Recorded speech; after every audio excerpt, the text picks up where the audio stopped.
আজকে একটা গল্প শোনাবো, সবাই কিন্তু মন দিয়ে শুনবে, কারণ আজকে যে গল্পটা বলবো সেটা তোমাদের মতোই একটা ছোট্ট বাচ্চার গল্প। একটা বাচ্চা মেয়ে ছিল যার নাম হচ্ছে লক্ষ্মী। আমাদের মধ্যে কি কেউ লক্ষ্মী নামের মেয়ে আছে? নেই।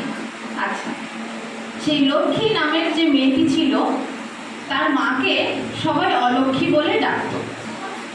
অলক্ষ্মী মানে আমরা কি জানি? যারা ভালো কাজ করতে পারে না বা যাদেরকে অপয়া ভাবা হয়, সমাজের ভালো চোখে দেখা হয় না, তাই তো? তো তার মাকেও সবাই অলক্ষ্মী ভাবত। তা একদিন হঠাৎ করে সেই লক্ষ্মী নামের মেয়েটির মা অলক্ষ্মী মারা যায়।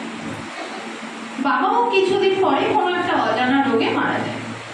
এবারে লক্ষ্মী যে মেয়েটি ছিল সে অনাথ হয়ে পড়ে, কেউ নেই দেখার, বাবা মা দুজনেই যেহেতু মারা গিয়েছে।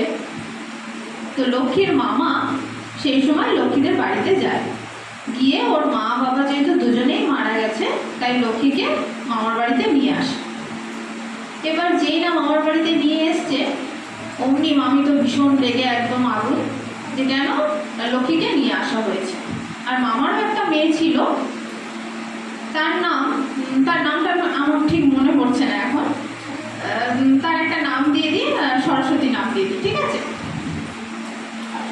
তা সেই লক্ষ্মীর মেয়েটাকে আনতে মামি ভীষণ রেগে গেল, কেন আনলো, কেন কি আমার একটা মেয়ে রয়েছে, আবার বোনের মেয়েটাকে কেন আনা হলো, একে তিনজন খেতে, তারপর আরও একজন, কিভাবে চলবে সংসার বলে এই নিয়ে মামার সঙ্গে খুব ঝগড়াঝাটি শুরু করেছে।